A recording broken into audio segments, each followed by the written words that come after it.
Hi friends, welcome to trading pro Telugu channel.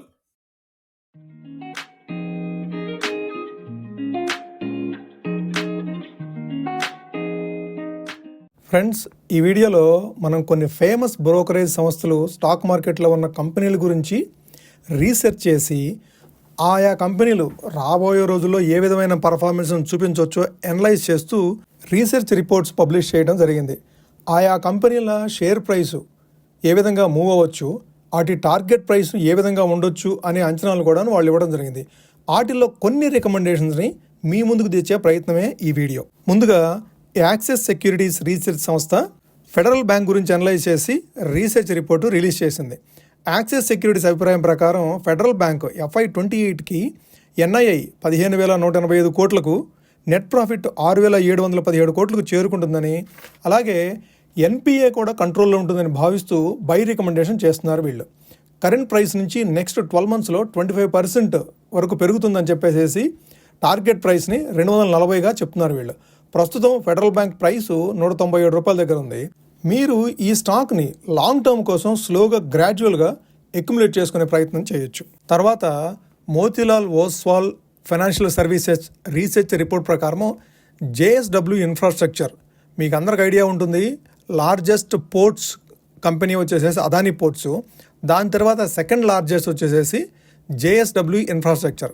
So వీళ్ళ అభిప్రాయం ప్రకారము JSW ఇన్ఫ్రాస్ట్రక్చరు మార్కెట్ డామినెన్స్ని స్ట్రెంగ్తన్ చేసుకుంటుందని, అట్లనే CAGR 13% CAGR తోటి FY25 నుంచి FY27 వరకు వీళ్ళు వాల్యూమ్ గ్రోత్ చూపించగలుగుతారని, దాంతోపాటుగా లాజిస్టిక్స్ రెవెన్యూను కూడాను వీళ్ళు ప్రాపర్గా గ్రో చేయగలుగుతారు, షార్ప్గా గ్రో చేయగలుగుతారనే అంచనాలు వీళ్ళ రీసెర్చ్ రిపోర్ట్లో ప్రకటించడం జరిగింది.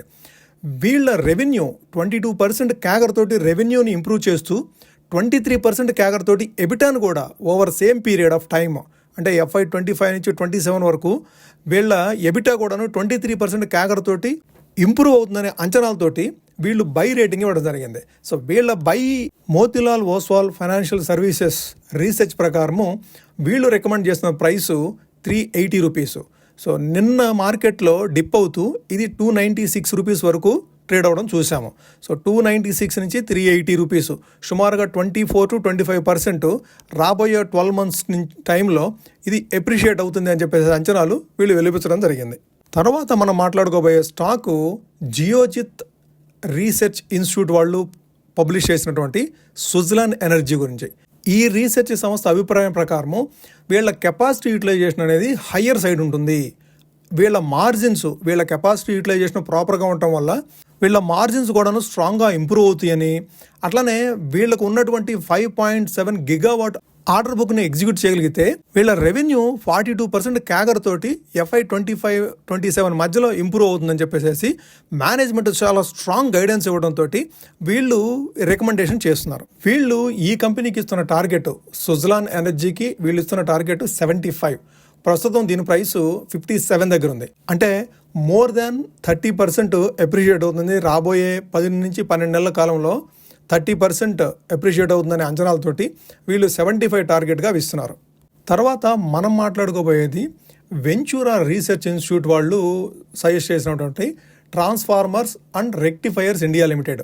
సో వీళ్ళు ప్రధానంగా పవర్ ట్రాన్స్ఫార్మర్స్ కానివ్వండి, ఫర్నేస్ ట్రాన్స్ఫార్మర్స్ కానివ్వండి, special transformers, distribution transformers, rectifier transformers and reactors వీళ్ళు ప్రొడ్యూస్ చేస్తారు. వీళ్ళు ప్రధానంగా కన్సిడర్ చేసింది ఏంటంటే, మన సెంట్రల్ గవర్నమెంట్ కూడాను ఈ పవర్ ఇన్ఫ్రాస్ట్రక్చర్ని ఆల్మోస్ట్ 485 గిగావాట్స్ నుంచి 900 గిగావాట్స్కి 2030 కల్లా ఇది ఇంప్రూవ్ చేయాలన్న ఉద్దేశం మీద ప్లాన్స్ చేస్తూ ఉన్నారు.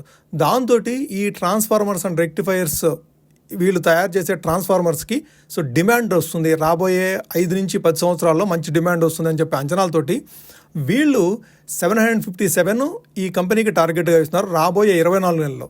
ఇప్పుడు ప్రస్తుతం అయితే దాని ప్రైసు 500 దగ్గర ఉంది.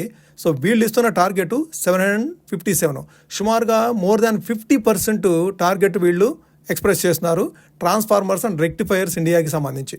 సో మీరు గ్రాడ్యువల్గా దీన్ని స్టాక్ని వాచ్ చేస్తూ ఎప్పుడైతే డిప్ వస్తుందో ఆ డిప్స్లో ఈ కంపెనీని కానీ అట్లానే మిగిలిన వాటిని కూడాను ఇప్పటివరకు అయితే మనం ఏదైతే డిస్కస్ చేసుకున్నామో వాటిని కూడాను డిప్స్లో మీరు యాడ్ చేసుకుంటూ ఉండొచ్చు స్లోగా గ్రాడ్యువల్గా. నెక్స్ట్ కంబట్టా సెక్యూరిటీస్ లిమిటెడ్ వాళ్ళ రీసెర్చ్ రిపోర్ట్లో ఇమామి లిమిటెడ్ గురించి బై టార్గెట్ ఇవ్వడం జరిగింది. సో ఇది ఎఫ్ఎంసీజీ సెక్టార్లో ఉన్న స్టాకు. దీని టార్గెట్ వీళ్ళు 700 రూపీస్, 698 రూపీస్గా ఇస్తున్నారు. Current market price 585 rupees. వీళ్ళు ప్రధానంగా ఫోకస్ చేసిన ఏంటంటే ఈ కంపెనీ బిజినెస్ ఇప్పటి వరకు అండర్ పర్ఫామ్ చేస్తున్న కేష్ కింగ్, అట్లానే స్ట్రాటజిక్ ట్రాన్స్ఫర్మేషన్స్ తోటి రీలాంచ్ చేయాలని చెప్పేసి, రాబోయే క్వార్టర్లో రీలాంచ్ చేయాలని చెప్పేసి, so innovative products like Dermicool prickly heat spray లాంటి ప్రోడక్ట్స్, ఇన్నోవేటివ్ ప్రోడక్ట్స్ను, అట్లానే నవరత్న అండ్ బోరోప్లస్, సో ఈ అన్నిటి బ్రాండ్స్లో మరలా రీఇన్వెంట్ చేసి కొత్త కొత్త ప్రోడక్ట్స్ని వీళ్ళు లాంచ్ చేస్తారనే అంచనాలతోటి వీళ్ళ బిజినెస్ కూడా ఇంప్రూవ్ అవుతుంది అనే ఉద్దేశం మీద వీళ్ళు ఈ టార్గెట్ ఇవ్వడం జరుగుతుంది. Target price 698 rupees, current market price 585 rupees. Okay, so ఇవి మనం ఈరోజు డిస్కస్ చేసుకున్న వివిధ బ్రోకరేజ్ సంస్థల యొక్క రికమెండేషన్స్. మీకు వీటిల్లో ఏదైనా మీ దగ్గర లేకపోయి ఉంటే, ఈ స్టాక్స్లో మీరు ఇప్పటివరకు ఎంట్రీ తీసుకోపోయి ఉంటే, స్లోగా ఈ స్టాక్స్ని అబ్జర్వ్ చేస్తూ మీరు దీంట్లో ఎంట్రీ తీసుకోవడానికి ప్రయత్నం చేయొచ్చు. ఓకే, ఇది ఫ్రెండ్స్ ఈరోజు వీడియో. మీకు నచ్చినట్టయితే లైక్ చేయండి. అట్లనే ఇది మీ ఫ్రెండ్స్కి కానీ మీ కొలీగ్స్ కానీ యూస్ఫుల్ అవుతుంది అనుకుంటే తప్పకుండా మర్చిపోకుండా దీన్ని షేర్ చేయండి. అట్లనే ఛానల్ని సబ్స్క్రైబ్ చేయకుండా చూసినట్లయితే మర్చిపోకుండా సబ్స్క్రైబ్ చేయండి ఫ్రెండ్స్. Thank you.